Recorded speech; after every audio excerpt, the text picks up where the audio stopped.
ഇന്നത്തെ അറിയിപ്പുകൾ.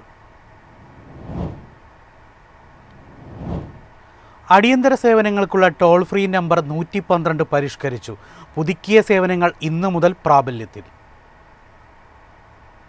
Police, fire force, ambulance എന്നിങ്ങനെ അടിയന്തര സേവനങ്ങൾക്ക് വിളിക്കാനുള്ള നമ്പറാണ് 112.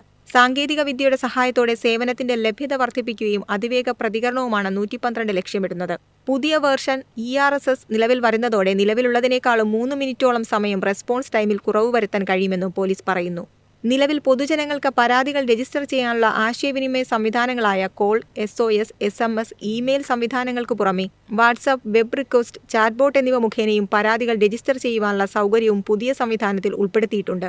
കേരളത്തിൽ എവിടെ നിന്ന് 112ലേക്ക് വിളിച്ചാലും തിരുവനന്തപുരത്ത് പോലീസ് ആസ്ഥാനത്തെ കേന്ദ്രീകൃത കൺട്രോൾ റൂമിലേക്കാവും കോൾ എത്തുക.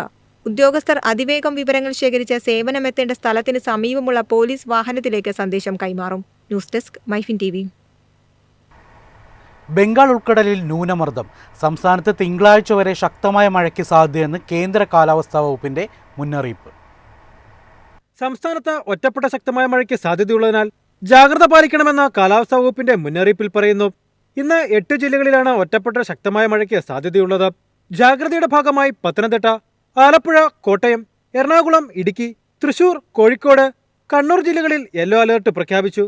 ശനിയാഴ്ച കോഴിക്കോട്, കണ്ണൂർ, കാസർഗോഡ് ജില്ലകളിലും ഞായറാഴ്ച മലപ്പുറം, കോഴിക്കോട്, കണ്ണൂർ, കാസർഗോഡ് ജില്ലകളിലും തിങ്കളാഴ്ച കോഴിക്കോട്, കണ്ണൂർ, കാസർഗോഡ് ജില്ലകളിലും യെല്ലോ അലർട്ട് പ്രഖ്യാപിച്ചിട്ടുണ്ട്. 22-ാം തീയതി മുതൽ മഴ ദുർബലമാകുമെന്നാണ് കാലാവസ്ഥാ വകുപ്പിന്റെ പ്രവചനം. ഓഗസ്റ്റ് 27ഓടെ ബംഗാൾ ഉൾക്കടലിൽ ഒഡീഷ, പശ്ചിമ ബംഗാൾ തീരത്ത് പുതിയ ന്യൂനമർദ്ദം രൂപപ്പെടുന്നതാണ് കാലാവസ്ഥാ വകുപ്പിന്റെ കണക്കുകൂട്ടൽ. അങ്ങനെയെങ്കിൽ ഈ മാസം അവസാനത്തോടെ സംസ്ഥാനത്ത് വീണ്ടും മഴ സജീവമാകാൻ സാധ്യതയുണ്ടെന്നും കാലാവസ്ഥാ വകുപ്പിന്റെ മുന്നറിയിപ്പിൽ പറയുന്നു. News desk, Myfin TV. Military college 8ാം class പ്രവേശനത്തിന് അപേക്ഷ ക്ഷണിച്ചു. ആൺകുട്ടികൾക്കും പെൺകുട്ടികൾക്കും അപേക്ഷിക്കാം. ഗുണമേന്മയുള്ള സമഗ്ര വിദ്യാഭ്യാസം ലഭ്യമാക്കുക എന്ന ലക്ഷ്യത്തോടെ പ്രവർത്തിക്കുന്ന കേന്ദ്ര പ്രതിരോധ മന്ത്രാലയത്തിന് കീഴിലുള്ള കാറ്റഗറി A പരിശീലന സ്ഥാപനമാണ് RIMC. CBSE പാഠ്യപദ്ധതി പ്രകാരം അക്കാദമിക് കാര്യങ്ങൾ ശ്രദ്ധ കേന്ദ്രീകരിക്കുന്നതിനൊപ്പം സായുധ സേനകളിൽ ഓഫീസർമാരെ തിരഞ്ഞെടുക്കാനുള്ള പരിശീലനവും ലഭിക്കും. കായിക പരിശീലനത്തിനും പ്രാധാന്യം നൽകുന്നുണ്ട്.